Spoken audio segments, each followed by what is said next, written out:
On Twitch, there's a lot of different ways to message somebody, but the best thing is use the little cogwheel underneath the stream and just click send message, and it'll send a direct message to us on our inbox here in the channel. Alternatively, if that doesn't work, I don't know, you always tweet at Rifkin and we can try and get something else sorted through there. But ladies and gentlemen, we're in the finals. It's game number 1. And in the top left corner of the map, it's going to be Samsung Galaxy's blue Protoss player, Emotion. In the bottom left, as the Red Terran, it's MVP Center. Okay, so Center's actually had pretty good TVP runs in the OlimoLeague. I can't say I really remember if Emotion does or doesn't. I know that his PVZ is on point, but we'll see how his PVT is here in this best of 5. Indeed we will. It's not fighting any scrub either. I mean, it's Center. Oh, wait a minute. Hmm? It's really quick 2 gases. That's weird. This is quick even for like TVT gases.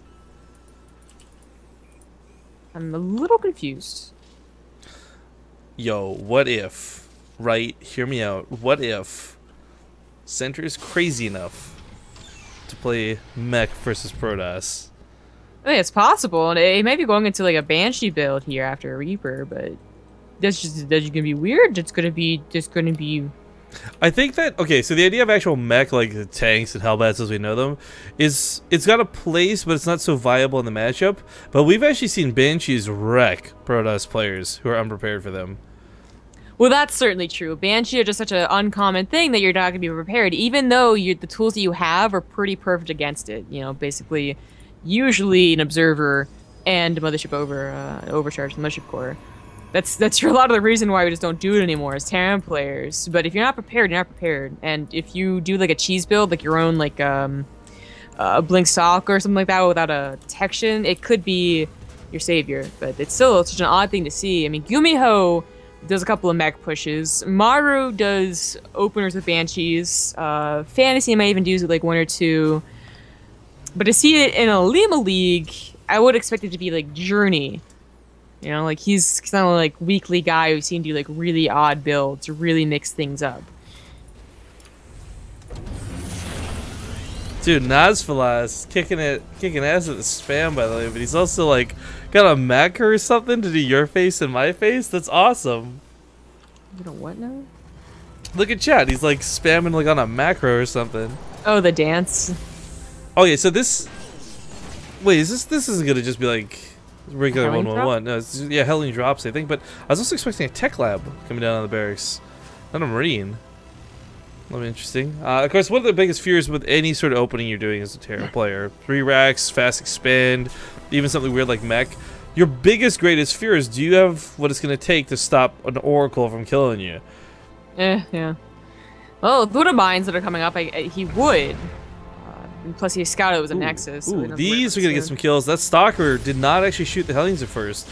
They're looking towards the main, so 3 probes go down right away. Dang. You know, Emotion didn't really get a great scout on the main base despite sending a probe in there. He saw 1 gas and 1 rack, then bounced. He might have thought that it was just a regular CC timing.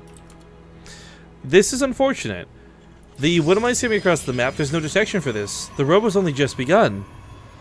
I mean, he's going to have to send money after the natural, most likely, and just ignore the main for a little bit, or he could do the micro tricks. Either way, this is something where the Widow Mines I don't think are going to be devastating, but this is going to be very annoying to clean up. Now, if he waits for the Hellions, if he's patient with these and goes in as the Stalkers respond to the Widow Mines, he might get some kills in the natural, but the Stalkers are busy elsewhere. He is looking, though. He's paying attention. Unbro the Widow Mines, sir! Oh, oh well. That's still, they might get another shot off. Probably not. Motion would have to accidentally rally the Observer to the wrong place to get another shot off. Actually, they should still get another shot. Okay, as you say, if he doesn't chrono the Observer out. What's this people are saying you have to do Marilyn Monroe style? What? What does that mean? Like, should I take like a... Ooh, you guys should absolutely sub to the Patreon of Holy Moly. I feel like Marilyn Monroe's like defining feature is not her voice, as sexy as it may or may not be, but that she did that like thing over the Steam crate. But Yeah, I'm not gonna be able to so- find a Steam Crate on stream. In Just- pants, in jeans, and do anything with it. Look, I guarantee you, I could probably find a green screen effect. You give me enough time. I just need to stand there and make a kissy face. Oh, I can't believe that second one off. It's only 4 kills though. Not that devastating, honestly, but still, it's cost-effective trades for center. Now everyone and their mother, top tier of the game, bottom tier of bronze, they hate dealing with Widow Mines. These are really not a lot of fun to deal with. But I'll give it to Emotion. He's handling it fairly well. Oh, this one's gonna suck. Ooh, a Dark Shrine in response. Or maybe this was just his plan all along, and it's just eventually gotten around to it. Huh. Still gets the shot off. I don't know how. Yeah, this is weird. Well, anyways, how much damage? 17 workers in total. That's nice. Yeah, but of course we'll notice that the probe count's still superior to that of center. Center is you gotta work hard to really shut down somebody's got chrono boost to make up probe losses, right? Okay, they're not free like mules, and I'm not saying one's better than the other, and someone's gonna get upset about that. But at the end of the day, you can replace probes pretty easily when they're being pumped out this quickly. But one thing I will give a big shout out to, Kitty the Neko just donated $5 about the Base Trade TV shirt. I gotta go get the message because it was a long one. But I just quick side note, we've got a lot of people who have been tweeting us pictures of them wearing their shirts. If you've got your shirt, if you've received it for Hell Smooth Time, do us a favor, please. Ooh, that's a nice pick off. Please tweet us pictures of them, guys. We'd love to see your faces. We'd love to see your faces in our shirts. And Kitty the Neko with $5 says, I was at the store the other day with my Hell It's a Boot Time t-shirt, and someone asked about what it was time for. I said, it's a boot time you asked. Hey, Skate. I feel like that story's probably made up, but I'll give you like a 2 thumbs up for the story. I like the puns. I really want my shirt, Rifkin. Me too, Zonogram. Me too. Well, I'm American. I get it first. Yeah. For those who don't know, they've been starting to be shipped out over the course of the last week or so. I'm not sure why ours took so long to get printed, what the hiccup was. That was still never really explained to me, but either way, they are being sent out now. Now, this Raven is so unconventional to see. Terran players just usually can't justify the cost of a Raven because, well, it's so easily shut down. Blink Stalkers, feedback, you name it. But in this particular instance, he's going to be able to pick off things like Observers. He was very wary of the DTs. And, of course, point defense drones are really good versus Stalkers and a Photon Overcharge. Yeah. So, I'm not sure if it was for DT detection, just because it wasn't in place for it if that was the case, but it's going to be helpful anyways. But we've been seeing from a couple of Terran players just the use of the point defense drone to make sure that the drop is successful. So, A, the Blink Stalkers that in position don't stop it, but also B, with the Blink Stalker damage nullified, you can stim on top of a Colossus defending a little bit nicer as well. Unfortunately, the DTs, while they didn't do a lot of economic damage, they pulled this army back and thus the attack back. So he has a lot of time, and he notices that there's Raven out, so I'll know not to be in position. Yeah, it's the probably #1 annoying thing. Dark Templar are so powerful, and it's not just that they hit for a truck tone, it's the fact that they're permanently cloaked. You need to work so hard to be able to shut down 1 or 2 of them. And okay, yeah, you got scans, you got a Raven, you got turrets. This isn't so bad for center right now, but if he stops paying attention for even just a moment, this is something that could cost him, you know, all of his SCVs. Yeah. Was Emotion 1 anything? I don't know, I think this would be his first OlimoLeague win. Except, oh, he won a monthly. He won a monthly, say, he won a weekly. Yeah, he won something recently. I couldn't remember what it was. It's kind of funny to win a monthly before the weekly. Yeah, he won it the December monthly, so it was a while ago. It's weird. The stress on this, though, is the fact that the OlimoLeague is a pretty rough tournament. You get a lot of big names that come out every week. Again, like, we saw the DreamHack Finals Parting versus Gumiho, and that's cool, but that's something we would see here in the OlimoLeague too. Point defense drone, fantastic. It's going to be the single reason these medevacs get out alive. They're going to lose the Raven. That kind of sucks, but it's worth keeping all 4 medevacs with all the army alive. Yeah, that was really good. Big and base something snipe. Big base snipe. Maybe shouldn't have happened since he knew the Raven was going to be out. I mean, usually, unless he really did think that the Raven was for the Dark Shrine, then usually you would know this is the exact same push you're trying to do. This is that's cool. You never see that executed so perfectly. That was like a legit bank heist, like in real life, you know. Yeah, it was. A lot of times we see it from like Fantasy or Maru, like they might get like a gateway or maybe even a Colossus, but like to get a Nexus and then to get out with everything alive except the Raven, that was pretty perfect. So it's a double expand basically to make up for that. And while that doesn't, that won't be a problem in like 4 minutes, you know, like, oh, I'd remake my Nexus, like, ooh, big deal. For the next 4 minutes, it is kind of scary.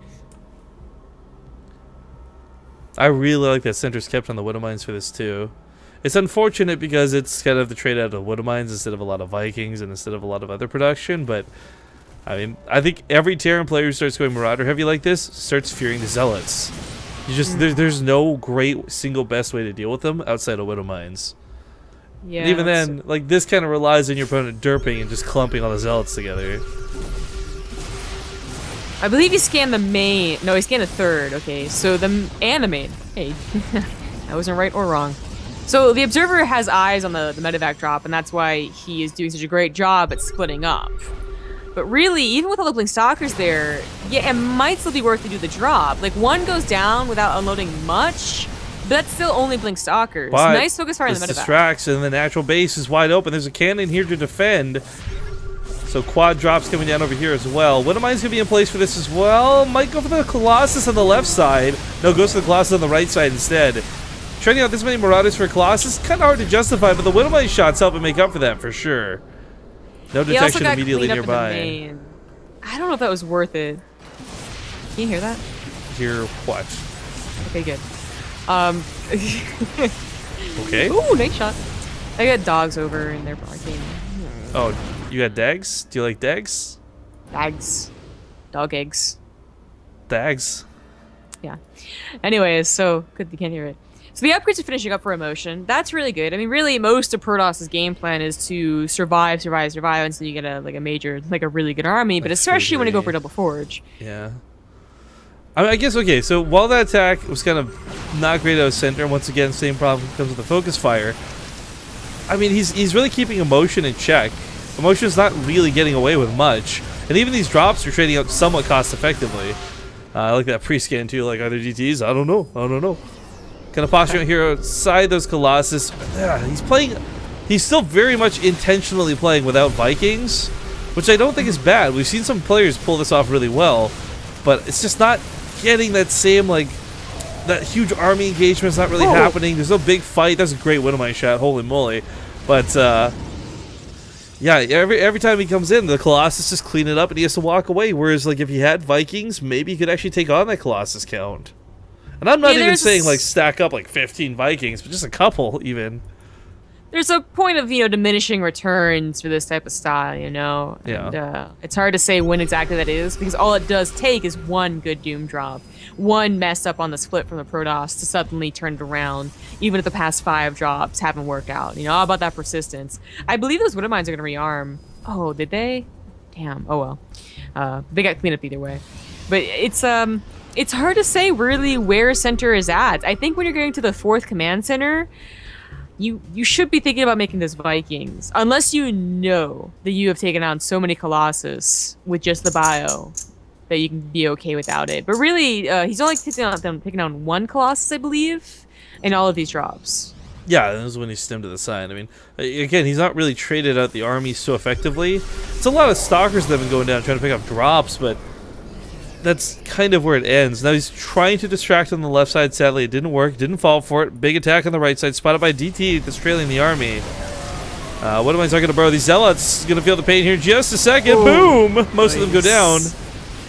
Yeah, I mean, there are so few Blink Stalkers over here because they were in the main defending against that if he had 10 Vikings, he probably does a lot of damage. But again, that's not the case. So Emotion still with really good splits, really testing his ability to split as a Protoss player.